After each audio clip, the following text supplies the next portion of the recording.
Hello everyone, welcome back. In previous lecture, I explained about the accessories of lathe machine. In which I explained about the face plates. The this was about the face plates and angle plates. Okay, I explained in the previous lecture about this. Then the next accessory was lathe centers. Then after that, I also explained about the lathe mandrels, how they are used for mounting hollow workpieces. Okay. Then lathe dogs, instead of chuck, we can use lathe dogs. Okay, to drive. Then the wrists for holding or supporting the long workpiece when they are tend to bend while cutting takes place. So up to this we discussed in the previous lecture. Now in today's lecture I will explain about the various machining operations performed on the lathe machine. Okay.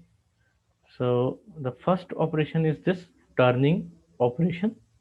Now as you can see in the here figure how the turning process is done, and you can see the to remove material from the outside diameter of the workpiece and to obtain a finished surface and produce either this is the straight type of workpiece. Then there is also taper turning, in which in the taper direction the taper is produced by traveling the tool, giving the cross and lateral feed. Then there is contour, or we can say curved type of feed. Then form turning, in which the tool is having that particular shape so that we can give a particular form type of shape while turning. So this is how the turning operation is performed over the lathe machine. Then the next operation is this facing operation.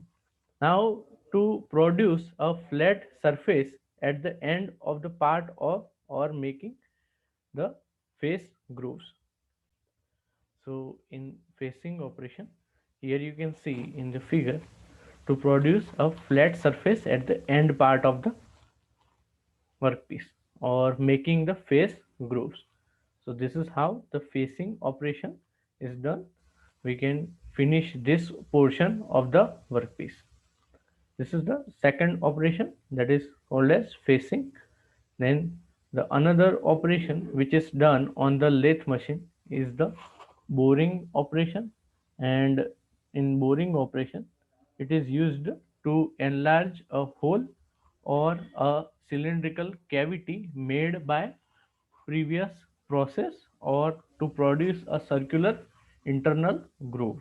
Here you can see in the figure, it is, you can say it is one type of internal turning process, as the external diameter is reduced by the turning process.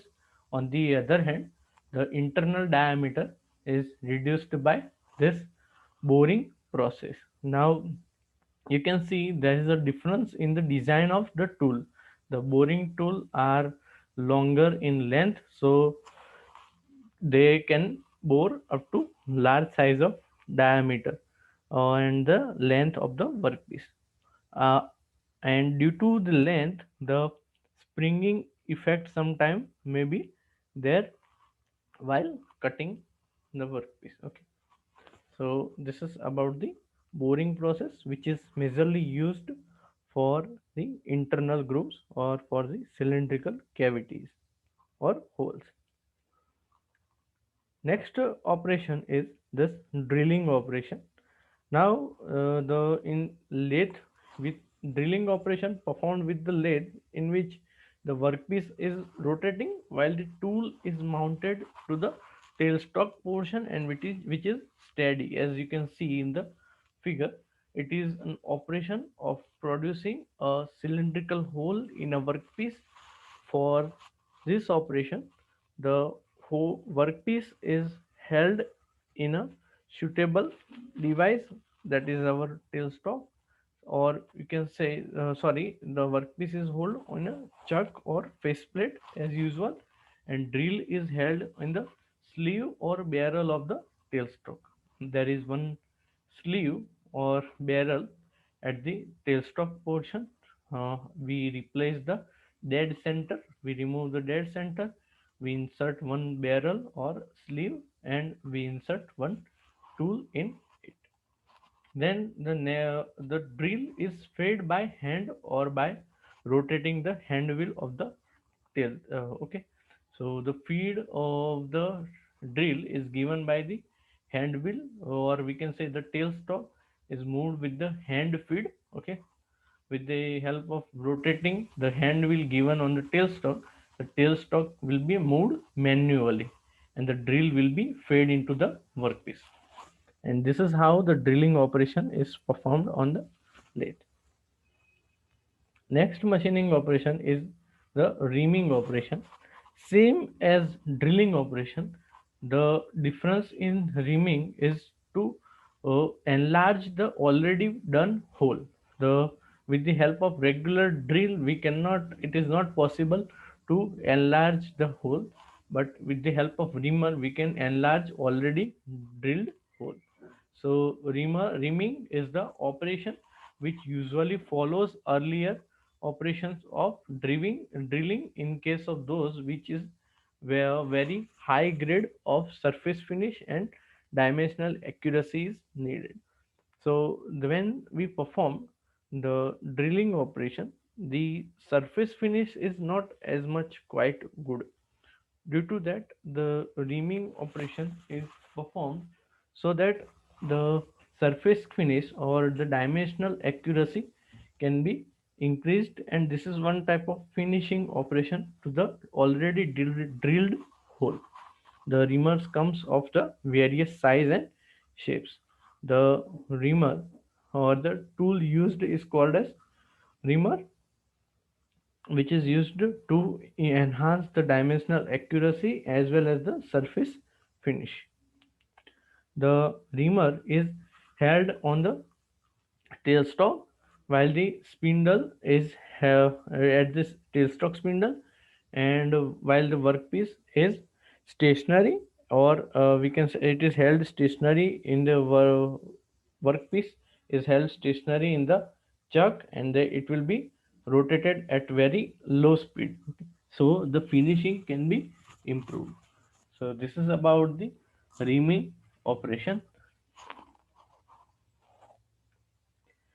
Next operation is the threading operation. As we have seen the similar type of action as the threading, but here the difference is of the tool used and the amount of feed provided. So the threading is an operation of cutting helical grooves. Here you can see the helical grooves on an external cylindrical surface of workpiece. In this operation, as you can see in the figure, the work is held in the chuck or between the centers, and the threading tool is longitudinally to revolving work. Okay, so the threading tool is longitudinal to the revolving work, and it is fed to particular direction as we require the thread. The thread of any pitch, shape and size can be cut on lathe machine using single point cutting tool. Here for threading operation, uh, we want a particular pitch, thread of particular pitch, that shape and size can be cut with help of single point cutting tool and adjusting the speed of lead screw. The cutting tool must travel a distance equal to pitch as the workpiece completes a revolution. The cutting, this is the very most important requirement while cutting a thread, that the cutting tool must travel a distance equal to the pitch as of workpiece completes a revolution. The If it's not according to that, the rotational either one of these is high or less, we will not get that particular pitch. So the definite relative rotation and linear motion between job and cutting tool is achieved by locking or engaging a carriage motion with lead screw and nut mechanism, also fixing the gear ratio between headstock spindle and lead screw. सो जो यहाँ पे relative rotary and linear motion है job और cutting tool के बीच में, वो achieve की जाती है बाय लॉकिंग और engaging carriage motion with lead screw and nut mechanism, and also fixing the gear ratio between head stock spindle and the lead screw. So this is about the threading operation. Next is the knurling operation. As you can see in the figure, knurling is basically an operation of embossing a diamond shaped pattern on the work surface of workpiece. As you can see, a diamond shaped surface pattern is formed while performing the knurling operation. The purpose of knurling is to provide an effective gripping surface on workpiece to prevent it from slipping when operated by hand. The main purpose of this knurling operation is that when we require to hold a workpiece it by hand or to have a proper grip, the knurling is performed so it does not slip. The operation is performed by a special knurling tool which consists of one set of hardened steel roller in a holder which with the teeth cut on their surface in a definite pattern. That is the diamond shaped pattern in the knurling operation is the tool is having one set of it is made of hardened steel roll and having holder with teeth cut on their surface of definite pattern. The tool is held rigidly on the tool holder. There is the tool holder and it is held rigidly on the tool post and the roller are pressed against the revolving workpiece. So this is about the knurling operation. Next is the cutting off operation. Basically, this is one parting operation as well. In cutting operation, this parting tool, same parting of tool is used for the cutting of. So if we want to separate the or cut the workpiece in half or the particular portion, this parting tool is used, and in this operation job or bar cutting is being done by parting of the tool. So this is the all the operations in one, as I discussed about the straight turning operation, then the taper turning operation. After taper turning there is the profiling. Here you can see the profiling is different from that. The profiling is done is the same of the counter turning. If you want to turn a particular contour, that is the profiling, and the form tool is different thing. The form tool is used for the shape of the tool is of particular form. As you can see in this figure, it is having particular form. So after feeding the cutting tool towards workpiece, we get the desired shape directly. And while in profiling, the surface is generated. Then there is the boring operation, drilling operation, then turning grooving, external grooving. The same the parting type of tool or the turning tool can be used facing operation and face grooving operation.